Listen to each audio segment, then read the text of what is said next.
sommes jeudi 14 août 2025. Auditrices, auditeurs, merci de nous recevoir chez vous pour ce nouveau rendez-vous de votre émission Le Niger sur Kalangou. À la présentation, je suis Nafissa Adam Sirfo, avec moi Habibou Garba. Habibou, bonsoir, comment tu vas ce soir? Bonsoir Nafissa, comment tu vas? Je vais bien aussi. Nafissa, ce soir la technique est assurée par Issa Lawali et Moussa Hassan et à l'édition. Alors Nafissa, dites-nous, c'est quoi notre programme de ce soir? Comme chaque jeudi, il y aura notre rubrique hebdomadaire, l'éducation numérique, l'écho des régions et notre rubrique loti du jour qui va parler des cadeaux que les femmes offrent lors des cérémonies sociales, mariage ou baptême. Dans cette émission, vous aurez de la bonne musique 100% nigérienne, mais aussi de l'actualité sportive avec notre chroniqueur du jour. Et c'est parti pour 35 minutes. Merci donc de nous recevoir chez vous, chers auditeurs et auditrices, avant d'entamer la première partie de l'entretien du jour qui parle de l'éducation des enfants en Afrique. Mais avant, nous allons souffler en musique. Pour débuter cette émission en beauté, nous allons écouter cette belle mélodie de l'artiste Ismo One et le titre c'est Paradis. Qu'elle ne brisera les liens qui lient mon cœur au tien. Je te garderai au fond de mon cœur à jamais. Au paradis tu te retrouves, là-bas je te retrouverai. Au paradis tu te retrouveras, je dirai Inch'Allah.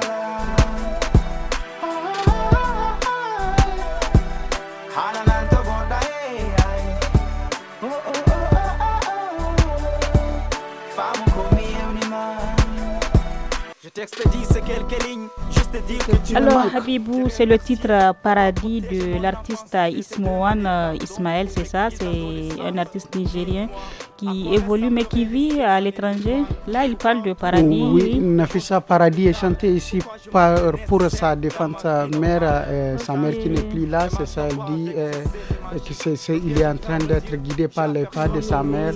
Voilà, c'est avec ses cicatrices ethniques. Voilà, il parle vraiment, il rend hommage à sa mère. Il dit tout ce qu'il y a aujourd'hui dans ce monde, c'est grâce à elle et que sa mère vraiment le mène et que ça, dans sa tête ça se mélange quoi. Okay. Voilà. T'es la seule à me connaître, la seule à me comprendre, la seule à m'écouter, toujours à mes côtés. De ton amour pour moi, je n'ai jamais douté. Le monde est grand, personne sur qui je peux compter. Sache que rien ni personne ne pourra te remplacer. Le temps a envie de passer, ton fils t'a pris de l'âge. Des souvenirs de toi, j'en ai des tas de pages. Ta belle voix, je l'entends plus. Entre tes pas, je ne dors plus. J'avais vécu un grand bonheur près de toi. Comment te remercier assez pour tout ce que t'as fait pour moi, Tes prières m'ont béni, elles ont ensoleillé ma vie. Elles m'ont amené loin où n'existe pas de nuit.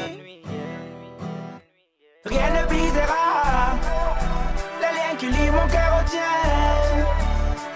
Je te garderai au fond de mon cœur à jamais.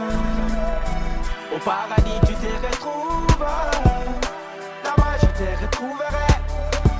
Au paradis tu te retrouveras, je dirai Inch'Allah.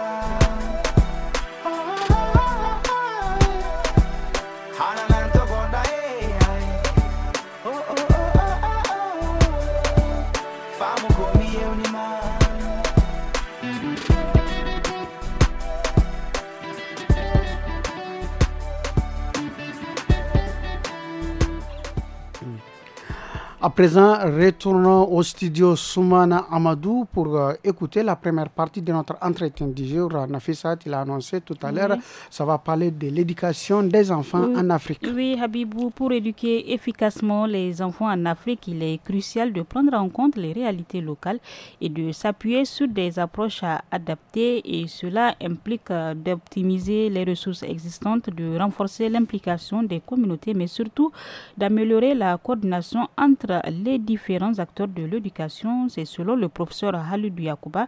Il est enseignant-chercheur à l'université Abdou Moumouni de Niamey. Il est interrogé par Mokhtar Hamadou. Professeur, comment éduquer son enfant dans le contexte et le milieu africain? L'éducation, c'est le fondement de tous les fondements. Sans éducation, aucun progrès n'est possible. Quand on parle donc d'éducation, on parle de progrès social. Et le progrès social, c'est la globalité. Ça porte sur les dimensions morales, dimensions éthiques, dimensions scientifiques, dimensions technologiques, dimensions artistiques, dimensions informationnelles. Tout entre dans le jeu de l'éducation. Et c'est pourquoi je ne cesse d'estimer, d'adorer même, il faut le dire entre griffes, la dame de fer, ancienne chancelière de l'Allemagne, Angela Merkel, qui, faisant des salaires donc des enseignants comme étant les salaires qui sont au-dessus de tous les salaires, cela a inquiété un certain nombre de citoyens. Elle a eu à leur donner la réponse la plus adaptée de toutes les réponses, à savoir que tout le monde a été éduqué. Le médecin, l'architecte, l'ingénieur, le président, tout le monde est un produit donc de l'éducation. La révolution de toutes les révolutions capable d'enclencher l'envol économique d'un pays, c'est avant tout l'éducation. Nous devons éduquer nos enfants aux valeurs de progrès non seulement individuel, mais également collectif. Il n'y a pas d'éducation sans invitation à la culture du travail, à la culture de la paix, à la culture de tout ce qui participe au progrès à la fois individuel et collectif. Alors, professeur, quel modèle d'éducation faut-il privilégier dans le contexte africain et sous-régional comme ici au Niger? Il faut une éducation aux sciences et techniques. Quand on parle des sciences, il s'agit des sciences non seulement de l'homme et de la société, mais également des sciences de la nature. Tous les pays qui se sont développés ont développé d'abord la science. Mais quand on parle de sciences, les gens ne voient que les sciences techniques. Il s'agit des sciences à la fois humaines et sociales, mais également des sciences de la nature, c'est-à-dire les sciences techniques. Si nous développons les sciences humaines, sociales et techniques, le développement de l'Afrique se fera comme par enchantement. Il ne s'agit pas de faire la promotion seulement des sciences et techniques, il faut faire la promotion de l'éthique, la promotion de la morale, parce que science sans conscience, comme disait Rabelais, n'est que ruine de l'âme.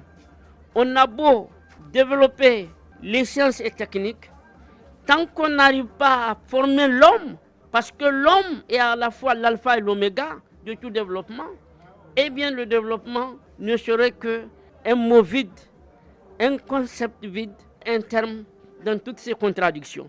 Nous devons éduquer nos enfants à aimer le travail, à aimer le prochain, ce qui signifie la promotion de la culture de la paix, parce que la paix, c'est la condition première, originelle et fondamentale de tout développement. Il faut éduquer nos enfants aux valeurs de justice, parce que ce qui est aujourd'hui à la base des problèmes de nos États africains, c'est surtout un problème de justice sociale. Le terrorisme, tout ça c'est un produit de l'injustice sociale. Nafissa, chers auditeurs et auditrices, on va continuer la deuxième partie de l'entretien. Mais bien avant, Nafissa, on va encore écouter de la musique et je vous propose les titres Niamey, la cour commune, chanté ici par l'islamère Djonel. Ouais.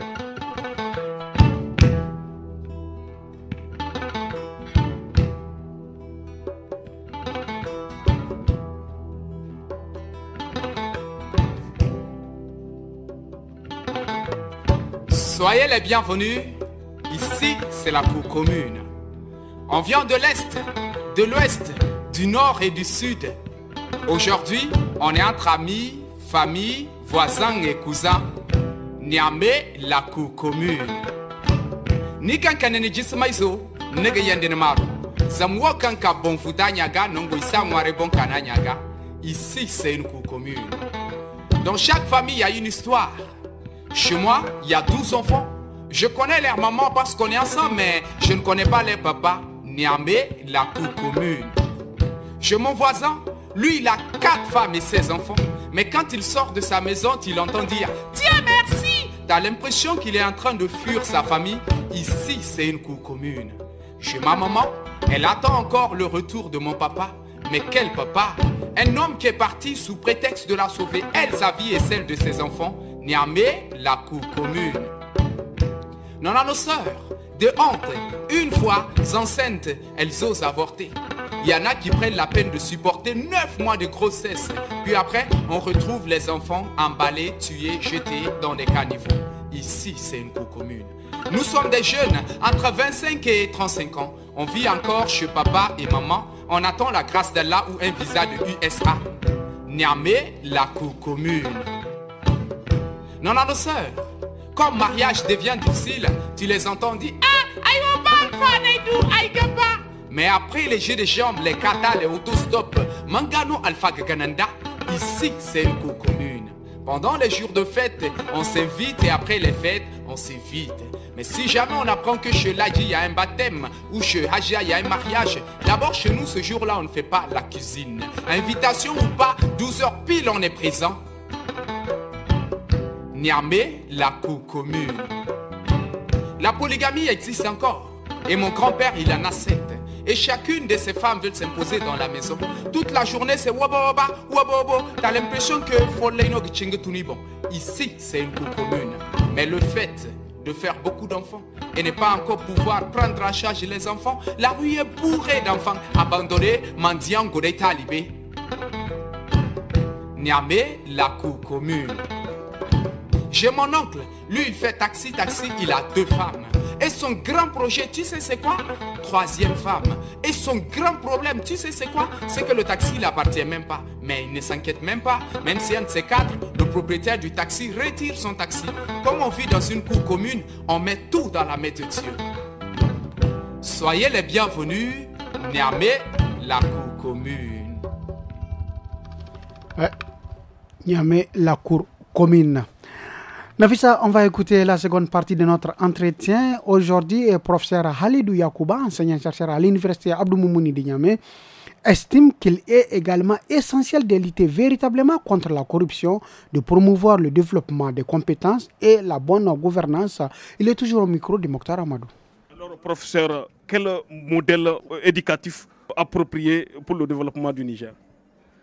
Le modèle éducatif que je conçois modestement, c'est vraiment un modèle dont le piédestal est la justice. Il faut que l'éducation au Niger soit véritablement une éducation nationale et non une éducation qui est laissée au profit d'un groupuscule, des enfants d'une oligarchie. Il faut que tous les enfants nigériens aient accès en fait à l'éducation. L'éducation est un droit universel. Tout le monde a droit à l'éducation parce que tout le monde a droit à la vie. On ne peut bien vivre que si l'on est bien éduqué. C'est pourquoi je pense modestement que toute bonne réforme politique passe nécessairement d'abord par une bonne réforme éducative. Plus les citoyens sont bien éduqués, plus ils deviennent des bons citoyens, c'est-à-dire des bons gouvernants et des bons gouvernés. Ce qui va faciliter la gouvernance.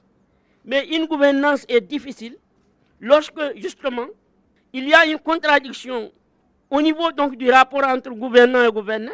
Même si les gouvernés sont bons, si les gouvernants sont injustes, il est difficile que les gouvernés acceptent leur gouvernance. Et même si les gouvernants sont justes, ils sont bons, si les gouvernés ne le sont pas, parce que mal éduqués ou accusent un déficit éducatif, il est pratiquement impossible que les politiques publiques puissent réussir.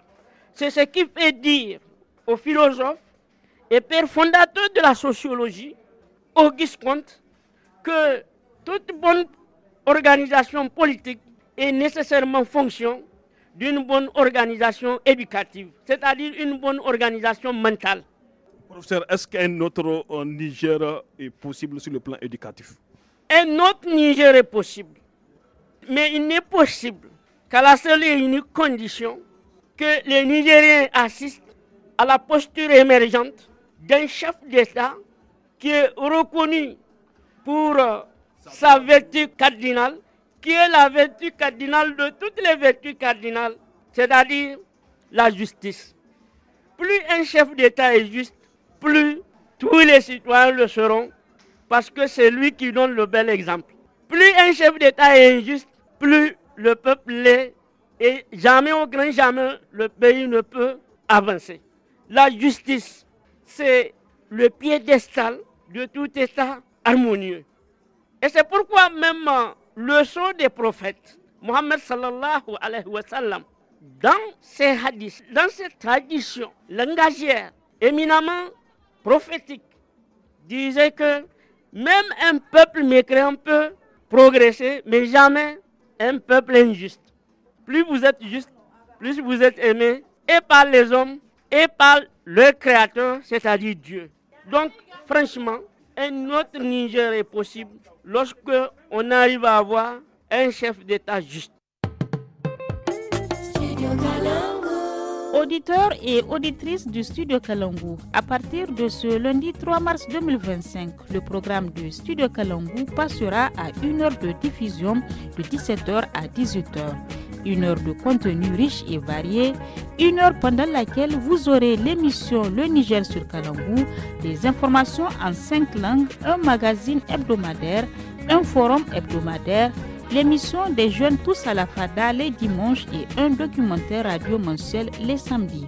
Studio Kalangu au rythme du Niger. Et pour ceux qui viennent de nous prendre en cours, vous êtes donc à l'écoute de l'émission Le Niger sur Kalangu. Place à présent à notre rubrique à éducation numérique de ce jeudi 14 août et nous nous intéressons à la suppression par TikTok de plus de 36 millions de vidéos en Afrique au premier trimestre 2025. Pour en parler, nous recevons notre journaliste Ousmane Mamoudou. Bonsoir Ousmane. Bonsoir Nafissa, bonsoir Habibou et bonsoir à tous les auditeurs. Bonsoir. Alors Ousmane, TikTok, l'une des plateformes les plus populaires au monde, a publié son rapport de transparence pour le premier trimestre 2025. On apprend que plus de 36 millions de vidéos ont été supprimées sur le continent africain. Alors pourquoi est-ce une information importante ? Alors oui, c'est une information majeure car elle montre à quel point la modération des contenus devient centrale en Afrique. Les plateformes comme TikTok ne sont pas seulement des espaces de divertissement, elles jouent un rôle important dans l'accès à l'information, la culture et même la politique.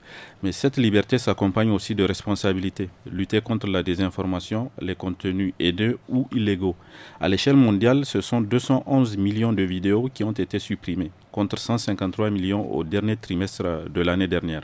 Alors Ousmane, pouvez-vous nous rappeler comment fonctionne la modération du contenu sur TikTok ? Alors TikTok applique des lignes directrices communautaires qui sont accessibles publiquement sur son site internet pour réguler les publications. Lorsqu'un contenu enfreint ces règles, par exemple en diffusant de la violence, de la désinformation ou du harcèlement, il est soit signalé par des utilisateurs, soit détecté de façon automatique grâce à des algorithmes d'intelligence artificielle, puis supprimé. Le rapport officiel de TikTok, publié sur son site, montre qu'entre janvier et mars 2025, la plateforme a effectivement supprimé plus de 36,6 millions de vidéos en Afrique. Et justement, quels sont les pays les plus concernés par ces suppressions et que cela signifie-t-il ? Alors, dans le rapport, on trouve des chiffres pour seulement 12 pays africains. Et le plus touché par les suppressions est l'Algérie, avec plus de 7 millions de vidéos retirées, suivi de la Libye, de l'Éthiopie, avec respectivement plus de 6 et 5 millions de vidéos supprimées. Cette répartition montre que la popularité de TikTok croît rapidement en Afrique, mais aussi que la plateforme est confrontée à des défis importants en matière de contenu problématique. Cela peut inclure la désinformation électorale, les appels à la haine ou des contenus sensibles dans les zones de conflit. Alors Ousmane, et pour le Niger, est-ce que cela est impliqué ? Alors, même si le Niger n'est pas spécifiquement mentionné dans le rapport, il est clair que l'environnement numérique du pays est interconnecté à celui de la région. Les vidéos qui circulent sur les réseaux sociaux ne connaissent pas de frontières. Et il y a justement des chiffres aussi sur le Nigeria, qui a vu 3,6 millions de vidéos TikTok retirées, ou au Ghana où on a eu un peu plus de 800 000 vidéos retirées. Si TikTok commence à durcir ses règles, les créateurs nigériens seront aussi impactés, notamment ceux qui ignorent ou contournent les règles de modération. Alors, De façon générale, il est aussi important de notifier que TikTok est critiqué pour des raisons de sécurité un peu partout dans le monde, car l'application, qui est propriété de l'entreprise chinoise ByteDance, collecte beaucoup de données et pourrait être contrainte de les partager avec Pékin, donc le pouvoir central chinois. Certains pays craignent aussi qu'elles servent à influencer l'opinion publique ou à censurer des sujets sensibles. Son algorithme, qui est jugé addictif, expose parfois les jeunes à des contenus dangereux ou inappropriés. Pour ces raisons, des États comme l'Inde l'ont totalement banni et d'autres comme les États-Unis limitent l'usage pour les appareils officiels. Oui, mais là, quels sont les effets de ces suppressions pour les utilisateurs et les autorités aussi? Alors, pour les utilisateurs, cela peut renforcer la sécurité en ligne, mais aussi créer un sentiment de censure si les règles ne sont pas bien comprises. Pour les entreprises et influenceurs, cela peut entraîner des pertes de revenus ou de visibilité. Pour les gouvernements, c'est un signal qui est fort, puisque les plateformes montrent leur rôle de régulation et qu'elles le prennent au sérieux. Parfois plus rapidement que les régulateurs, que les législateurs même nationaux, principalement dans nos contextes où la législation sur ces questions est encore très peu développée. Oui, Nafissa, on ne peut que remercier notre expert à maison, Ousmane, pour cette chronique riche en informations et surtout en enseignement aussi. Rendez-vous, Ousmane, pour le jeudi prochain pour une autre chronique. Merci, à la semaine prochaine. Merci, Ousmane. Alors, c'était là la rubrique éducation numérique, très riche en informations. Chers auditeurs, place à présent à l'écoute des régions qui nous amène cette semaine de la région de Zender, département de Myria, à la découverte du groupement de Yumbu spécialisé dans la poterie. Oui, Nafissa, la ville de Myria dans la région des Anders est connue pour la poterie dont la renommée dépasse les frontières nationales. Un groupement féminin dénommé Yumbu s'est spécialisé depuis plusieurs années dans cette activité. Pour en savoir plus sur le travail de ces femmes, notre correspondante Zara Boukar s'est entretenue avec la présidente du groupement, Hajia Zouera. On l'écoute. Yanzu yau fiye da shekara 40 muke wani aiki. Muna cikin yi muka yi kungiya. Kungiyar ma ta yi shekara wajen 20 muna yi aiki. Wani irin ci gaba kuka samu? Ci gaba muna ci muna sha, muna yara iyalinmu, muna yara armi a ciki. Muna taimaka yan uwanmu tana bunƙasa tana ci gaba. Mun sha cin firi. Na zo mu ta yi fuwar mu ta yi ina ana kai mu ƙasa-ƙasa. Muna cin ka 500, muna cin 200, 300 muna ci, mun sha cin firi. Da muna a cikin gida muke a can ko a gidan shi yake. Kuma da aka samu wannan kungiya sai aka ba mu wancan hira. To kun kai nawa cikin wannan kungiya? Wannan kungiya ta mata 30 maza 10. To wani irin laka ne kuke aiki da shi? Yumbu ne kala biyu, su ne muke aiki da su tun fil azal. Ni da na taso ma iyayena shi na gani suna yi. Wannan gado ne na bi. Kuma da yan gari wanda muka sa suke cikin kungiya duka tare muke zuwa nan mai aikin. Ni ma yanzu da diyana da jikoki na kowa yake. Akwai ne wani ɗana gurgu da yake wannan kullum ma ya taɓa hasa aikin wannan laka. Da ɗiya su shiga da wasu tahi wajen Najeriya je na ana kashe su. Muka ce gara su koma gida mai aikin mu da su. Me kuke yi a cikin wannan kungiya don ku taimaka wa junanku?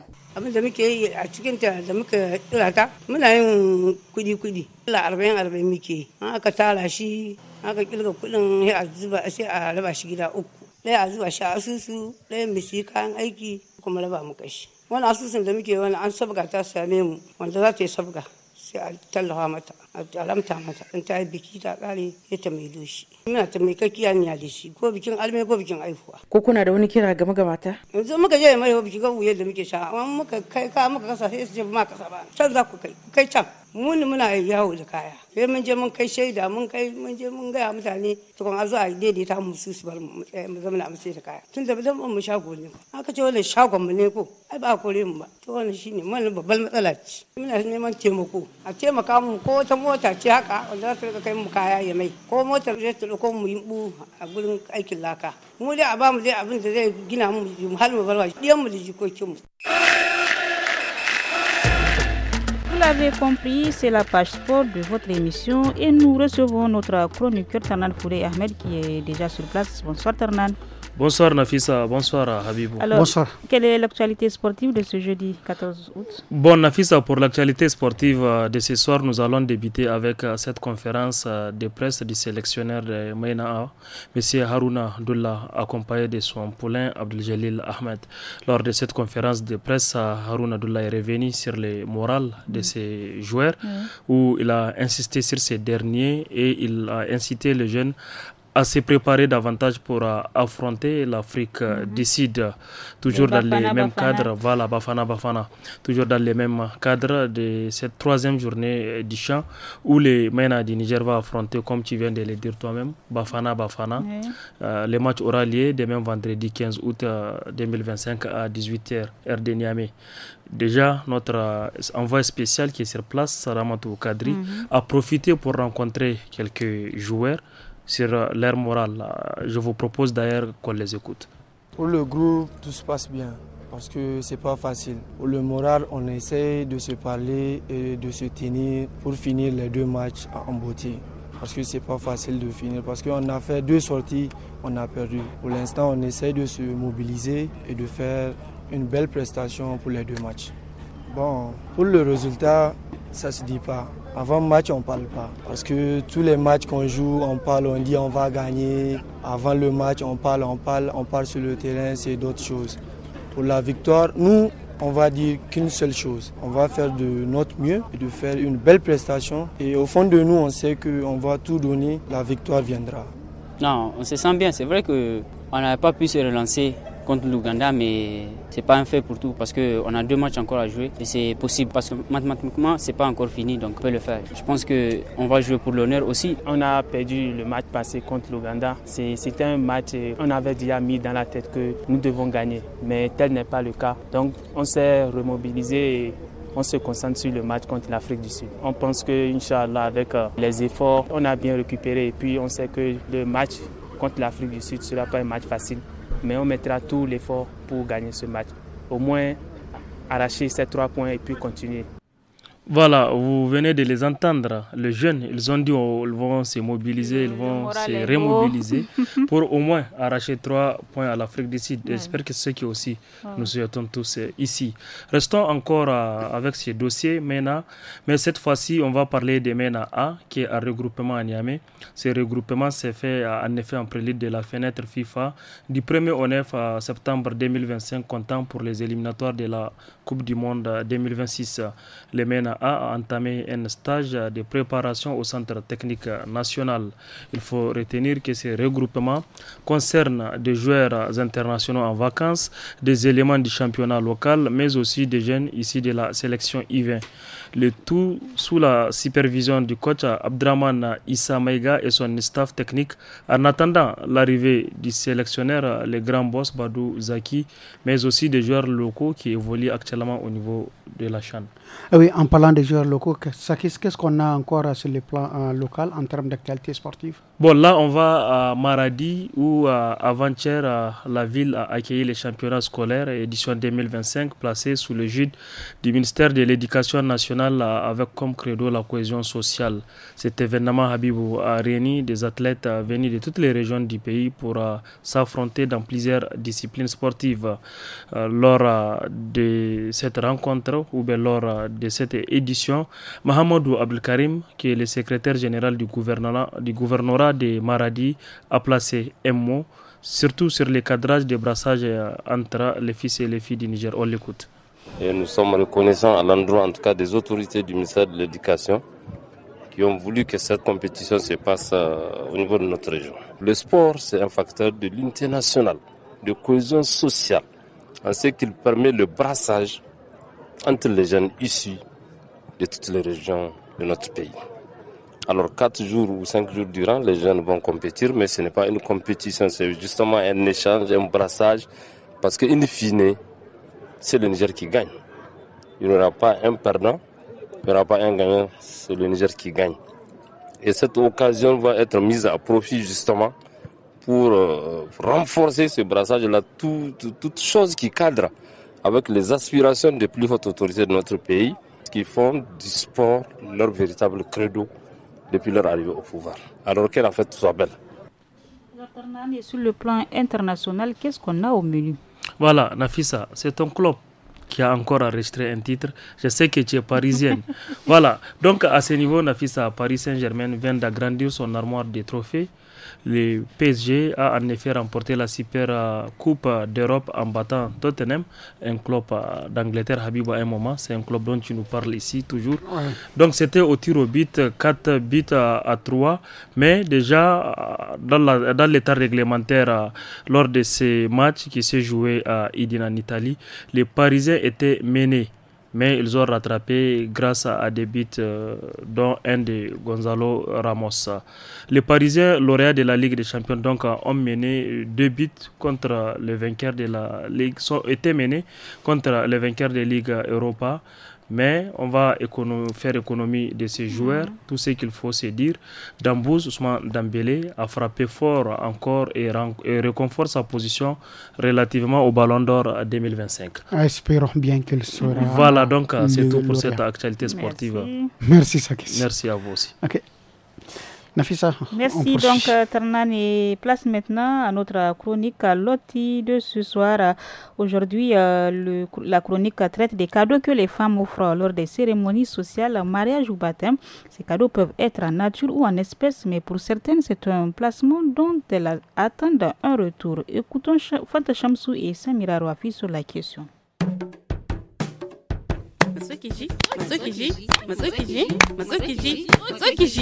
Hey! Matsukiji.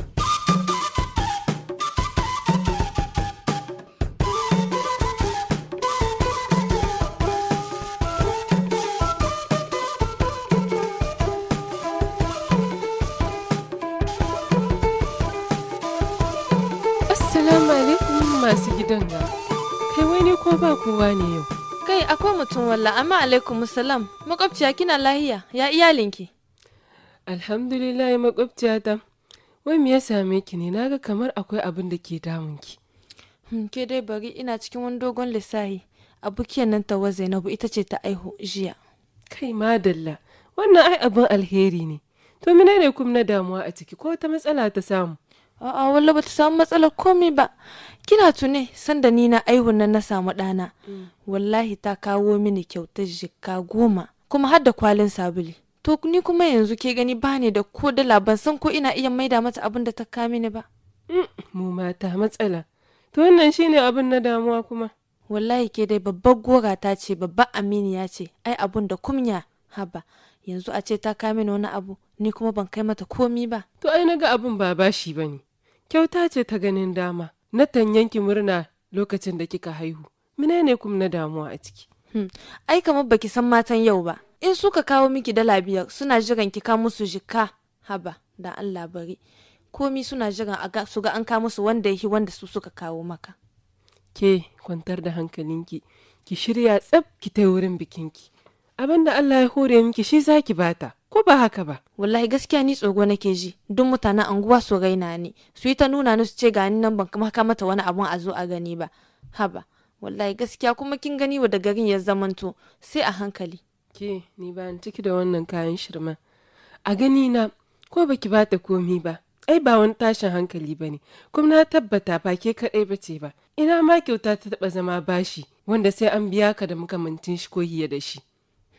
Wannan ke kika san da haka. To, tunda dai kina ta magana, zan shirya dai in tai haka nan. Haka ne ma ai, kyauta da ake kaiwa wajen biki ai kawai yi wa kai ne. Taimakon juna ne da gudunmuwa tsakanin mata, ke har ma da maza wani bi. Kenan ban ga abin ta da hankali a nan ba, na mima wai. Na dai gode makwabciya da kika dan kwantar da min da hankali. Zan je in shirya maza ka in ta in rasa ɗan shinkawar da ake yi ta midi.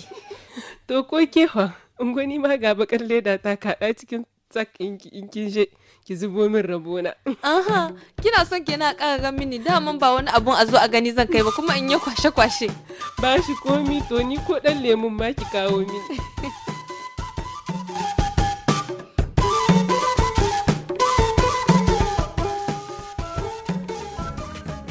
Les bonnes choses ne dirent jamais, les hinda di karewa, kanita loga cikin agban. Nous sommes à la fin de notre émission Le Niger sur Kalangu. Au micro, c'était Nafisa Adam Sirfo et moi-même Abibou Garba. La technique a été assurée par Issa Laouli et Moussa Hassan était le chef d'édition. Merci beaucoup. Au revoir. Au revoir.